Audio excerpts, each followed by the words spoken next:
आप सभी का बहुत बहुत स्वागत है GS with NPS YouTube channel पर। आज की क्लास में हम लोग जो है बच्चों जैन धर्म को पूरा इस क्लास के अंदर पढ़ने वाले हैं। तो चलिए बच्चों शुरुआत करते हैं इस क्लास की। देखिए बच्चों, बात की जाए अगर जैन धर्म की, तो जैन धर्म के अंदर कुल 24 तीर्थंकर हुए हैं। अगर एग्जाम में पूछा जाए जैन धर्म में कितने तीर्थंकर हुए हैं, तो सिंपली आपको बताना है 24 तीर्थंकर हुए हैं।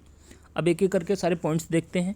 देखिए बच्चों, अगर बात करें हम जैन धर्म के संस्थापक व प्रथम तीर्थंकर की, तो ये थे बच्चों ऋषभ देव। ऋषभ देव को बच्चों जो है जैन धर्म का संस्थापक भी माना जाता है, और साथ में ये जो है प्रथम तीर्थंकर थे। तीर्थंकर मतलब समझ लीजिए भगवान एक प्रकार के। ठीक है, आगे देखते हैं बच्चों। देखिए, अगर पूछा जाए कि बताइए जैन धर्म के वास्तविक संस्थापक कौन थे, तो देखिए वैसे तो संस्थापक थे बच्चों जो है ऋषभ देव, लेकिन अगर बात करें जैन धर्म के वास्तविक संस्थापक की, तो ये माने जाते हैं बच्चों महावीर स्वामी। इन्होंने ही जैन धर्म को जो है सबसे ज़्यादा जो है प्रचलित किया था। इसके अलावा देखिए जैन धर्म के 23वें तीर्थंकर अगर पूछें, तो वो थे बच्चों पार्श्वनाथ। कौन थे जैन धर्म के 23वें तीर्थंकर? पार्श्वनाथ, काफ़ी इंपॉर्टेंट है। इसके अलावा जैन धर्म के 24वें अंतिम तीर्थंकर कौन थे? लास्ट जो तीर्थंकर थे, तो इनका नाम था बच्चों महावीर स्वामी, और ये वास्तविक संस्थापक भी थे जैन धर्म के। इसके अलावा देखिए आगे आ जाते हैं। अब हमें आज की क्लास में जो है बच्चों पूरा जो है महावीर स्वामी के बारे में पढ़ना है। अगर आपने इनको अच्छे से समझ लिया, पढ़ लिया, तो यहीं से सारे आपके एग्जाम में क्वेश्चंस पूछे जाएंगे। तो एक एक करके देखते हैं। देखिए बच्चों, महावीर स्वामी की बात की जाए तो इनका जन्म हुआ था 540 ईसा पूर्व में कुंडल ग्राम वैशाली के अंदर। ठीक है, तो आपसे एग्जाम में यही पूछा जाएगा कि इनका जन्म कब हुआ था? 540 ईसा पूर्व में कुंड ग्राम वैशाली के अंदर। अगर इनके पिता की बात की जाए तो इनके पिता का नाम था सिद्धार्थ, और इनकी माता का नाम था त्रिशला। क्या नाम था? त्रिशला। पिता का नाम सिद्धार्थ, माता का नाम त्रिशला। और जो इनकी माता त्रिशला थी वो लिच्छवी के राजा चेटक की बहन थी। ये भी एग्जाम में पूछा जा सकता है। और ये जो महावीर स्वामी थे बच्चों, यहाँ पे एक पॉइंट आप नोट कर सकते हैं कि ये महावीर स्वामी थे, ये ज्ञात्रक कुल के थे। ज्ञात्रक कुल के महावीर स्वामी थे। इसके अलावा देखिए, अगर बात करें हम इनकी पत्नी का क्या नाम था, तो इनकी पत्नी का नाम था बच्चों यशोदा। और इनकी पुत्री का क्या नाम था, तो इनकी पुत्री का नाम था अन्नोजा प्रियदर्शनी। अन्नोजा प्रियदर्शनी इनकी पुत्री का नाम था। आइए देखते हैं कुछ और इंपॉर्टेंट पॉइंट्स जो आपके एग्जाम में पूछे जा सकते हैं। देखिए बच्चों, महावीर के बचपन का नाम था वर्धमान। ये भी एग्जाम में आ सकता है कि बताइए महावीर स्वामी के बचपन का नाम क्या था? वर्धमान। इसके अलावा देखिए 30 वर्ष की आयु में इन्होंने गृह त्याग करके जो है संन्यास ग्रहण कर लिया था। तो एग्जाम में पूछा जाएगा कितने वर्ष की आयु में? 30 वर्ष की आयु में। इसके अलावा देखिए 12 वर्ष की तपस्या के बाद जरंभिक के समीप ऋजुपालिका नदी के तट पर इनको साल के वृक्ष के नीचे ज्ञान की प्राप्ति हुई। तो काफ़ी क्वेश्चंस बन सकते हैं यहाँ से। एक तो 12 वर्ष की तपस्या करी थी इन्होंने। ठीक है, दोबारा से देख लीजिए। एक तो इन्होंने पहला क्वेश्चन तो यही पूछेगा कितने वर्ष तपस्या की? 12 वर्ष। दूसरा, इन्होंने कहाँ पर तपस्या की थी? जरंभिक के समीप। इनको ज्ञान किस नदी के तट पर प्राप्त हुआ? ऋजुपालिका नदी के तट पर।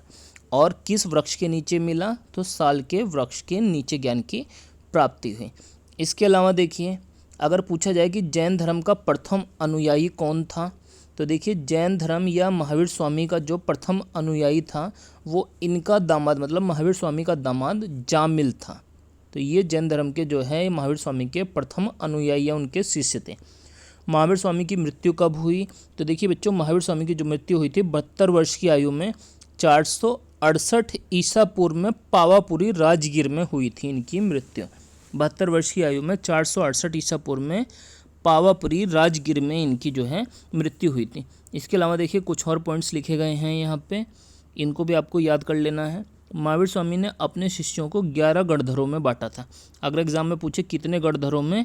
11 गणधरों में बांटा था।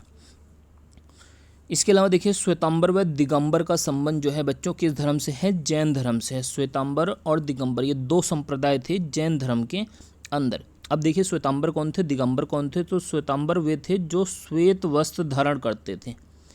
श्वेतांबर श्वेत वस्त्र धारण करने वाले कहलाते थे।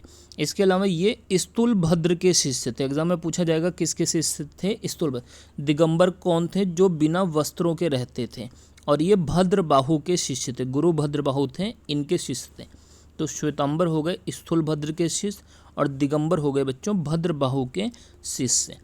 इसके अलावा देखिए महावीर स्वामी ने अपने सभी उपदेश प्राकृत भाषा में दिए, जबकि गौतम बुद्ध के बारे में जब हम पढ़ेंगे तो वहाँ पे आपको पता चलेगा कि उन्होंने अपने उपदेश पाली भाषा में दिए थे। तो इनकी भाषा थी बच्चों प्राकृत। अगर आपसे पूछा जाए जैन धर्म के त्रिरत्न कौन से हैं, तो सम्यक दर्शन, सम्यक ज्ञान और सम्यक आचरण, ये जैन धर्म के त्रिरत्न होते हैं। इसके अलावा देखिए जैन संगीतियाँ, जैन धर्म के अंदर टोटल 2 संगीतियाँ हुई थी, इनको भी आपको याद कर लेना है। तो ये एक तरफ जैन संगीति, बीच में समय, स्थान और साथ में अध्यक्ष। देखिए बच्चों, बात की जाए अगर पहली जैन संगीति की, प्रथम जैन संगीति 300 ईसा पूर्व में हुई थी पाटलिपुत्र में, और इसके अध्यक्ष थे बच्चों स्थूलभद्र। इसके अलावा जो दूसरी जैन संगति हुई थी 6वीं शताब्दी में हुई थी, वल्लभी गुजरात के अंदर, और इसके थे बच्चों अध्यक्ष क्षमा श्रवण। तो ये दूसरी जैन संगति। तो सबसे ज़्यादा क्वेश्चन यही पूछा जाता था, पहली जैन संगति कहाँ हुई पाटलिपुत्र में, और दूसरी कहाँ हुई वल्लभी गुजरात के अंदर। इसके अलावा देखिए हमारा जो लास्ट पॉइंट है आज की क्लास का, जैन साहित्य को क्या कहा जाता है। तो देखिए बच्चों, जैन साहित्य को क्या कहा जाता है, आगम कहते हैं। जैन साहित्य को अगर पूछा जाए क्या कहा जाता है, आगम। तो ये जितने भी पॉइंट मैंने इस क्लास के अंदर कवर किए हैं, ये सारे ही मोस्ट इंपॉर्टेंट। आपको जो है परीक्षा में जाने से पहले कम से कम इतना तो अवश्य ही पढ़ के जो है बच्चों जाना पड़ेगा। इसके अलावा जो है आप लोग अगर किसी भी एग्ज़ाम की तैयारी कर रहे हैं तो इस चैनल को सब्सक्राइब कर लीजिए, क्योंकि इस पर समय समय पर जो है आपको एग्ज़ाम से रिलेटेड बहुत ही अच्छा कंटेंट जो है आता रहता है। तो अगर आपको लोगों की क्लास अच्छी लगी तो वीडियो को लाइक कीजिए बच्चों, शेयर कीजिए वीडियो को, और चैनल को ज़रूर से सब्सक्राइब कीजिए।